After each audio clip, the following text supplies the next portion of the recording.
Anoche, en un mensaje en cadena nacional en todo el país, el presidente Donald Trump acusó a China de interferir en las elecciones de Estados Unidos en el año 2020, cuando él las perdió. Aseguró que el gobierno de Pekín sustrajo información de millones de votantes estadounidenses. Habló sobre la desclasificación de documentos que presuntamente revelarían graves fallas en el sistema. Pero no hay nada nuevo de lo que dijo, por cierto. La declaración ocurre a solo unos meses de la celebración de las elecciones intermedias en Estados Unidos, mientras que el gobierno de China calificó como falsas las acusaciones de interferir en dichas elecciones. El Ministerio de Relaciones Exteriores en Pekín aseguró que los señalamientos de hackeo son mentiras malintencionadas. La diplomacia china exigió a los líderes estadounidenses a dejar de usar a su país como herramienta de campaña. Bueno, y una propuesta en Estados Unidos está buscando eliminar el voto femenino mediante el sufragio por casa. La iniciativa presentada en la Cumbre del Liderazgo Femenino 2026 de Mujeres Conservadoras plantea que cada hogar emite un solo voto, representado por el jefe de familia. La propuesta gana terreno en Internet y es impulsada por la extrema derecha de la derecha, ¿no? Diversas organizaciones civiles calificaron la propuesta como un grave, yo no diría grave, gravísimo retroceso para los derechos humanos. Activistas han recordado que el derecho al voto de la mujer, está blindado por la Constitución de los Estados Unidos. Saludamos a José Luis Valdés Ugalde, académico, analista, consultor en asuntos internacionales, pues para dialogar sobre estas dos cosas. Primero, lo más importante, el discurso de anoche de Donald Trump. José Luis, gracias por tu tiempo. ¿Cómo has estado? Muy buenas noches. Mucho gusto, Javier, mucho gusto, todo bien, muy bien. Qué bueno. Un abrazo. Para ti. ¿Cómo ves este discurso de anoche? ¿Cuáles serían los elementos a destacar? Bueno, es un discurso que no tiene fundamento, sobre todo porque no tiene evidencia. Es decir, el Donald Trump argumenta que hubo fraude en la elección con Biden, cuando le ganó Biden por 7 millones de votos en la elección general y un importante porcentaje de diferencia, 306, si mal no recuerdo, contra 280 en el colegio electoral por parte de Trump. Entonces, el estado mental de Trump deja mucho que desear. Desde hace ya varios meses, años, desde el principio de su presidencia primera, Trump se ha distinguido por ser mitómano. Básicamente esa es su estrategia. No acaba de asimilar la pérdida, la derrota frente a Biden y está argumentando con mentiras el supuesto fraude electoral que nadie sabe dónde quedó, porque nadie en ningún lugar, en los medios de Estados Unidos, en la academia de Estados Unidos, en la propia política estadounidense, los propios republicanos están cuestionando el discurso, porque en ese discurso no se prueba ni se fundamenta para nada, nada de lo que dice Trump sobre el fraude. Entonces, bueno, es una más de las mentiras de Trump y sobre todo, al mismo tiempo también involucrar a China, pues desde alto riesgo. Otra vez, China ya negó alguna responsabilidad en la elección, como Trump acusa, y me parece pues que aquí lo que tenemos es un presidente perdido en sí mismo, sin capacidad para poder ir adelante y estacionarse frente a las elecciones intermedias en un argumento de pérdida de credibilidad o falta de credibilidad del sistema electoral en Estados Unidos, con miras a acusar de nuevo, en caso de que pierda la elección, y es algo muy probable, Javier, en la elección intermedia, en noviembre,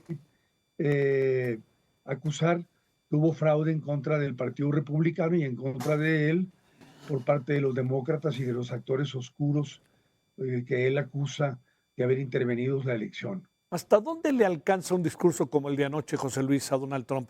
¿Qué tanto permea en la opinión pública estadounidense, en el ciudadano común, pues, digamos, en los suyos, por supuesto, pero los que están incluso dudando ser de los suyos, ¿no?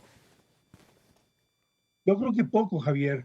A mí me parece que Trump ha perdido credibilidad en muchos frentes frente a su base más importante, la base dura, que cada vez se adelgaza más y cada vez se convierte en una base muy comprometida, pero desde la minoría del Make America Great Again, el MAGA, el movimiento MAGA famoso.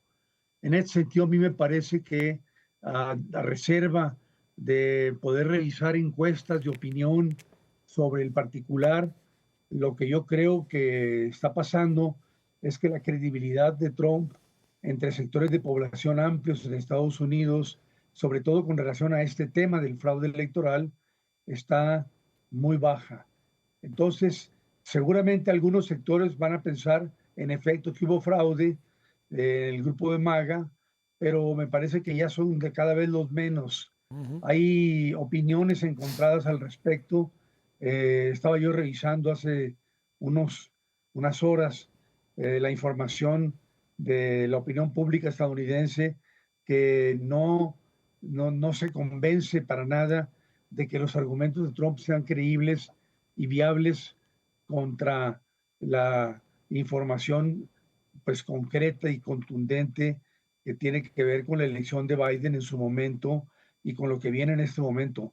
Trump está en este momento eh, sintiendo pasos en la azotea, tiene una preocupación muy grande por todos los errores cometidos, que son torpezas infinitas, lo de Irán, que ya regresa a ser un conflicto internacional de nueva cuenta y nacional, puesto que va a repercutir en la economía estadounidense, pues son temas que le han quitado credibilidad a Trump entre su electorado natural, y me parece a mí que están muy bajas, bueno, no me parece a mí, están muy bajas las tendencias de voto y la opinión pública al respecto de la credibilidad de Trump. Entonces me parece que Trump está, pues ahora sí que dando patadas de ahogado en un momento en el cual la credibilidad está en el fondo y con miras a perder la elección en noviembre de este año.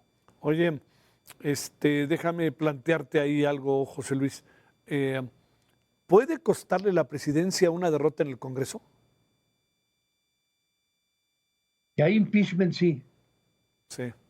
pero si el impeachment no progresa, porque tiene que ver que el Senado lo tenga que autorizar sancionar en su momento, es probable que Trump continúe como presidente, pero va a tener todo el margen de maniobra para hacer política exterior. Sí, claro. Política interna, se le acaba la política interna. Eso es lo único que va a pasar cuando pierda la elección y tomen la mayoría de la Cámara de los Representantes, los demócratas, y ahí me parece que Trump va a tener muy poca posibilidad de poder avanzar en sus proyectos internos, pero va a tener la política exterior como bastión. Oye, ¿qué perspectiva ves en relación a México de aquí al 4 de noviembre? Bueno, yo creo que para empezar, los estadounidenses en este momento tienen un problema muy serio con la economía y con el consumo y la inflación, que es lo que más está en este momento aquejándolos. La guerra en Irán también es otro tema. México no va a ser un tema porque no es tema para la población en los Estados Unidos cuando vota, a menos que Trump se lance una medida espectacular como invadir México y entonces protagonizar un espectáculo frente a los estadounidenses en donde diga, miren, ya me fui contra el narcoterrorismo y en este momento les tengo respuesta. Hay resultados. Cerré X número de narcolaboratorios y y atrapé a cualquier cantidad de capos del, del narcotráfico mexicano.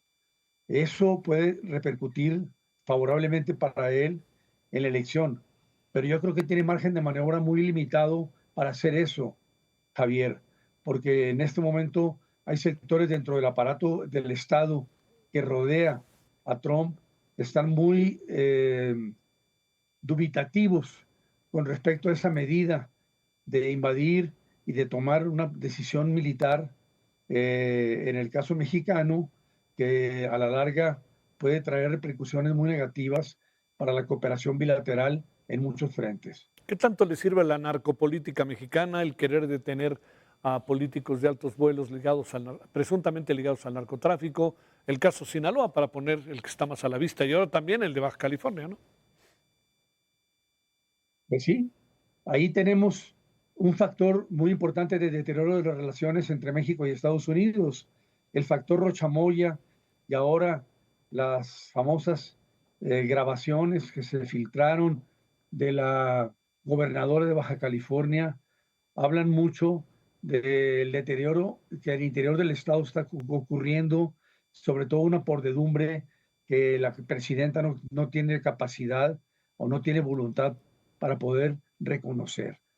En ese sentido, me parece a mí que son factores que están deteriorando la relación bilateral, no haber hecho nada con relación al caso Rechamoya y estarlo protegiendo de una manera incondicional, igual que a sus subalternos, esos 10, bueno, ahora ya son 8, porque son 2 los que están en Estados Unidos ya declarando en contra de Rochamoya, pues afecta la relación bilateral porque Estados Unidos esperaba una cooperación mayor. No está viendo esa cooperación. México se está envolviendo la bandera de la soberanía, el soberanismo terco en el discurso de la presidenta no está haciéndole bien a la relación bilateral, cuando en realidad tenemos un problema de soberanía interna muy grave, que es que el narco pues ya penetró al Estado. Una última, una opinión breve, si no te importa, José Luis. ¿Qué piensas de esto de que el voto sea por familia y que pierdan el voto las mujeres en una larga lucha? ¿Eso qué piensas? ¿Trascenderá? Yo creo que eso es una idea muy primitiva, no, no le pega, digamos, directamente a la opinión pública.